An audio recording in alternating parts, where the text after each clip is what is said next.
Hey, welcome to Taylor's Trick Taking Table. I'm Bob, just working on a little Catsle here. Ooh. You gotta admit, being a Catsle builder, it's pretty tough. Whew, too true. So why don't we leave the Catsle building to the experts? And the classic thing that games always do when you can't, that hurts, I should stop doing it. When you shouldn't be doing something, you can always emulate it, you know? Like on tour, I am not good at making plans for a band, so you can simulate it. Or everyone wants to be Uncle Wiggily, but it's so hard to do and it's so dangerous. So why don't you just play the Uncle Wiggily game? So similar to that mindset, we don't want to get hurt being Catsle builders, so let's just play Catsle builders by, the wonderful Fukutarou. Grain of salt, huge bias. It's December booth. I shared a booth at Tokyo Game Market with the wonderful Fukutarou, and this was flying off the shelves. So let's show you how to play the game that I was next to during one of the best experiences ever in my life, and the game that Fukutarou was highlighting and selling at Tokyo Game Market at the booth. This is, I'm not sponsored by Ninja Star Games, but this is available at Ninja Star Games. I always want to give a shout out. I think it's really helpful when games that I cover, which, you know, I cover a lot of Japanese games that are hard to find. I get questions like, how to find this game? As of right now, it is at Ninja Star Games. So if you like it, it sounds good, go check out Ninja Star Games. Also, I haven't even told you the hook. So it reminds me of Mitlisten Took, and I'll kind of cover that in the final thoughts. But essentially, there are two winners to the trick. The highest, or the strongest card, and the second strongest card. So the winner's going to take a card from the trick into their tableau, and the second place winner is going to take two cards and lead the next trick into their tableau. And in their tableau, there's like columns per suit, or maybe there's an extra column. We'll get to that in the teach. But essentially, you're going to be trying to take cards from certain suits and put them into columns, and you're trying to guess how many cards of a certain suit you're going to take over the course of a game. The columns have 1, 2, 3, 4, mostly, that allow you to have that much flexibility. So maybe if you take a gray, you're like, oh, am I only going to take one gray card? Or I'm going to take 3, maybe 4. If you take too many, if you go past that limit, you bust, and it goes from positive points to negative points. I'll explain this in the rules. So that is Catsle Builders. It won a Trick Taking Party Award. This is a re-implementation of a No, I believe. Yeah, I'll put the name there. But so let's go to the table and I'll teach you how to play. Happy New Year. And I cannot wait for this next year. There's so many surprises. There's so many surprises. This is going to be a great year. Happy New Year. I hope you have a wonderful, wonderful New Year. Thank you for making this the absolute best year ever. Okay, let's go to the table. I'll teach you Catsle Builders. Here we have the game set up for 4 players. So depending on the player count, you might remove a suit, or you might deal or cut certain cards out. Like at 4 players, you're going to include all the cards in the game, so 60 cards, but you are going to remove 4 cards from the game. Each player is also going to have this board here, flipped to the right side. So the board has different sides, and it says up in the top, like the player count that's used. So this would be the side for 4 and 5 players, and then you would flip it, and as you can see, that's the side you would have for 3. So we have these all set up for their 4 to 5 player side. These boards are going to be used as kind of like a tableau of sorts, which we'll explain during the trick taking. I'm going to remove maybe 1 or 2 of them, just to give a little bit of space for the trick taking. But with the setup done, let's get into a trick. So the lead player is going to play any card they want into the trick, and it is a must-follow game. So let's say Pad Ki Meow over here played a 12 in this kind of gray suit. So looking at the Cathedral's hand, they only had 1 gray, so they're going to have to play it. And then if they don't have any of a suit, which is definitely possible, like in this hand, the Hammer's hand right here, there are 5 suits, they can play whatever they want, so maybe they play that. And then finally the Screwdriver player plays that. So in every trick, you're going to check for the strongest card and then the second strongest card. So there's no trump in the game. It all depends on the lead suit. So you look at the lead suit and you find the strongest card. So it only goes to 12. Pad Ki Meow played the 12. They are the strongest. And the second strongest, you would again look for the lead suit, see what was in the lead suit, would be the second highest in the lead suit. So the Cathedral here, because they played a 3, which is higher than a 1. The person who played the strongest card is going to first take any card they want. Maybe Pad Key Meow over here wants this 12, and then once they take it, they have to choose which area they're going to place it. So the different areas, like the 1, 2, 3, 4, or also the 0 over here, you're essentially choosing how many of that suit you think are going to win. So if Pad Key Meow wanted to place it here, this is kind of saying that they don't think they're going to take any more of this suit for the rest of the game. If they thought they might take maybe one more of the suit, like looking at their hands, maybe they have a really high, they have like a 10, or maybe this is even their strongest suit, they maybe think they might even take 2 more or maybe even 3 more of that suit, they could put it over here. So let's say they just did that. And then the person who played the second is going to take 2 cards. Let's swap this just because I put away the castle's tableau here. So pretending that the hammer played that 3, they're going to take 2 cards. And they could mix and match. So maybe they think they're definitely going to take only 1 red, and then they have this gray here, and they're going to go there. After picking, you're just going to discard whatever remaining cards, and the person who didn't win the trick would lead the next trick, but actually the second place person is going to lead the next trick. So actually the hammer player is going to lead the next trick. And so then maybe they play an 11. Flow like this would continue for all the tricks, but let's jump forward a little bit just to see what an off trick would be. So maybe the hammer player has lead much later and they lead a blue, and maybe no one has blue. So maybe it looks a little bit like this. So if only one card is on lead suit, they're definitely going to win. So the hammer up here is going to be first. But then whoever is second place, because you do need a second place, it's the highest of the off suit. And if there's any ties, it's the later one played. So the second player would actually be Pad Key Meow because they played the 11, which is higher than the 4 and the 1. And again, if there was a tie for highest like this, it would be the later one played. And the same process would happen. So the winner, the hammer up here, would take 1.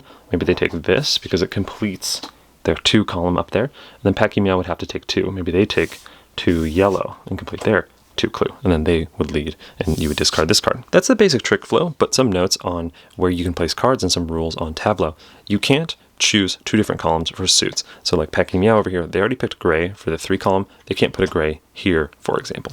If you choose a suit to be in a certain column, you do have to continually add any cards you would take in that suit to that column. The number above a column dictates how many cards can fit into that column before it kind of busts in a way. So, for example, Pad Key Meow has 3 in this 3 column. If they were to ever take another one of these cards, they would bust that column and have to place it sideways. And just a little hint to the scoring, that just went from positive 3 points to now negative 1. But we'll get into that later. And if you ever take additional cards in that suit, you would just keep adding them sideways. So now it's negative 2 points. So if Pad Key Meow took a blue, they can only place it in the 4, the 1, but you also have this 0 area that you could place it in there. Maybe you're thinking, oh, I actually want this to be red and green, so you could put it up here. Again, later on in the game, maybe they put the green there. That would mean reds have to go here.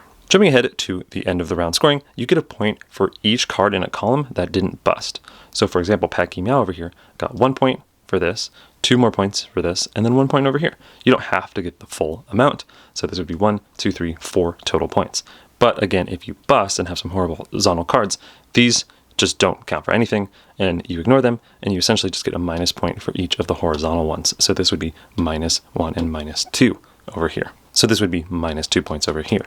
And then again over here, these are also a minus a point each. So that would be -2 and -2. They only got 4, so they actually are at 0 points so far.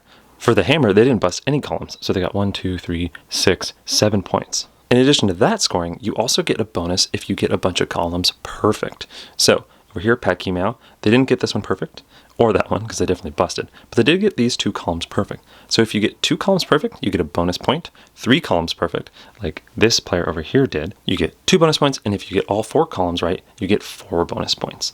The 0 isn't a column, and it doesn't count for getting bonus. So in that old example, this wouldn't count as 4 columns if the hammer player didn't get any of the yellow suit. It does have to only relate the bonus to the 4 columns. After that, you would shuffle and deal. You play rounds per player, and then whoever has the most points at the end wins. Last thing to note, the difference is at the player count. So at 5 players, you're going to flip this, and the only difference is you just have a 3 and a 3 rather than a 3 and a 4.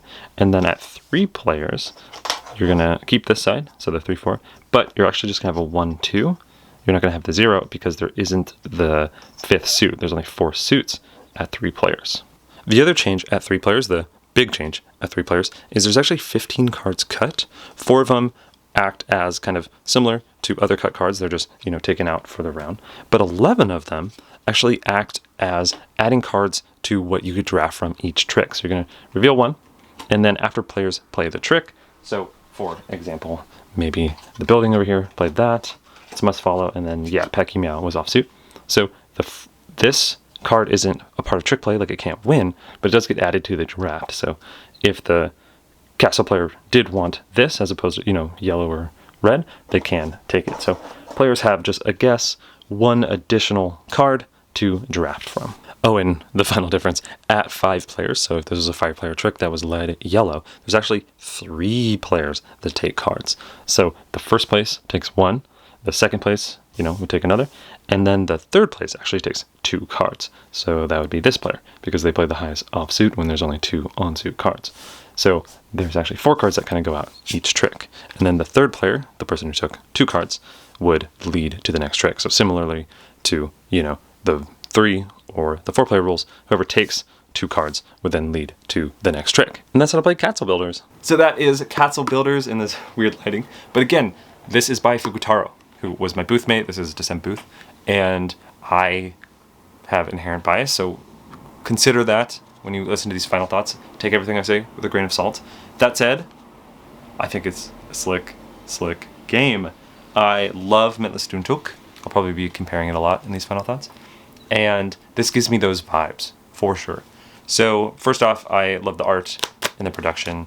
Like the cards are really slick. I love a great card back. And also these player kind of boards are super helpful. I was talking to James about how, because this is a re-implementation of a standard deck game, a No, I think, or something. But that game didn't have this because it's a standard deck game. And this is so useful. I'm constantly looking at this because I think it's just so important to the game, especially with like the column perfections and knowing, where do I want to put some cards, especially at the start. I love that evaluation. When you take a trick, cards from a trick, like if you're first or second, you immediately are judging where they go, especially if they're 2 different suits. Oh. So I think the game benefits itself, or you benefited the game for winning maybe a little bit later. Kind of like Metless Duntuk. Like you don't want everybody to know what you're going for early, because then they can kind of mess with you. I think the game does a pretty good job. In fact, I'll get to it on my cons later. I think the game does a pretty good job of balancing like a good hand and a bad hand, because you have the first and the second winning. There's no trump in the game also. So being offsuit, you're usually safe. But I think this game does a really good job where like being offsuit, you're not like too safe. Like when I'm offsuit and I have like a 7 or a 10 even, I'm like, I might win, especially like later on when a lot of people are short suited.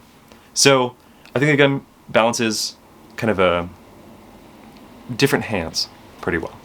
Also, it's fun to bid on how many suits you're going to take. It's an interesting evaluation because let's say you have like the 12 in blue and you have the lead, like do you just lead it? You take 1 blue card? Like you can guarantee things in this game. And it's nice that it's a good mix of like guaranteed knowledge for the most part and then kind of unguaranteed knowledge and like tactical nature, especially later on when you're not really sure. Like I think part of the surprises in the game are when you randomly when you're surprised that you win 2 cards as second place, especially if they're different suits, like I said, and trying to deal with that.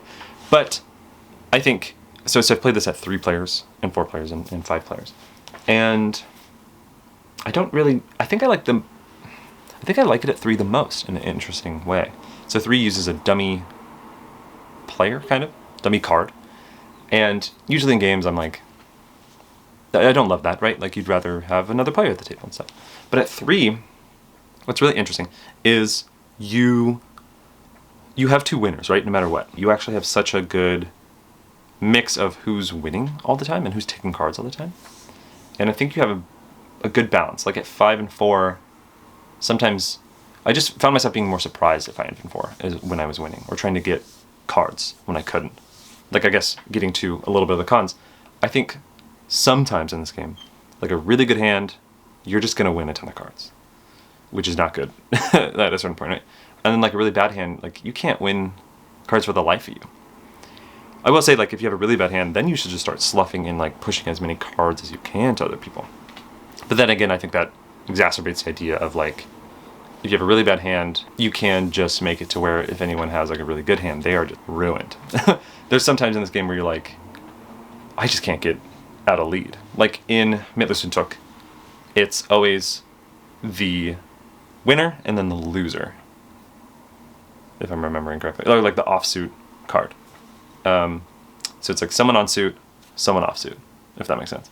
But in this game, it's someone on suit and someone on suit. So a lot of times if you're second place, you could just like always be taking cards because you're like leading and playing and leading, playing, leading, playing. And especially if you're like trying to lose lead and then people just always play like a little bit above you and you can get second a lot and just like, you can kind of get in a little bit of a spiral of taking like a lot of cards, always taking cards near the end. I think overall it's clever that the second person takes off a little bit of that steam, but there is something to where leading near the end, you're like, I'm definitely going to take a card. And usually at the end is when you don't want cards because you're already kind of full. So the game has an interesting flow. You really have to play it a bit to understand that flow and to understand when to take cards. Is taking cards good right now? Is sloughing all the way better right now? I do think this game is maybe a little bit more punishing than Mittlers und Took, just because, you know, you go one card over and it goes from, you know, a positive swing, especially if you're, you know, positive 3 or 4, to now a negative. So it could be like a 5 or 4 point swing, whereas in Mittlers und Took, because of the math of it all, especially because it uses like division and, and stuff like that, you could fail and not be as hurt. So I think this is a little bit more punishing of a game. I love in the game the balancing of the columns. I think there's something to games where if you mess up or if you ruin a column, there's still other parts of the tableau that you can pay attention to. I think it's nice when you have moments to keep playing and moments to keep striving for in a game after you fail. That's always nice. It's like in a bidding game where it's like you miss your bid, you're like, okay, well, this whole hand is kind of shot. Then this one you kind of, in a way, have 4 and sometimes 5 bids, if you think about it that way, that you lose one, you're like, okay, it's not the biggest deal. The overall flow of the game is super nice, super quick. I think everything looks great and plays really well. So I really like this. Again, take everything everything I say with a grain of salt, because again, Fukutarou is a pal. Thanks so much for watching. That is Catsle Builders. Again, I think Ninja Star has copies. I'll put some links down below. But thank you so much for watching, and Happy New Year! I can't wait to talk about the new year. It's going to be a wonderful, wonderful time. And again, thank you so much for watching December Booth with Fukutarou, the best booth made in the entire world. All right, bye!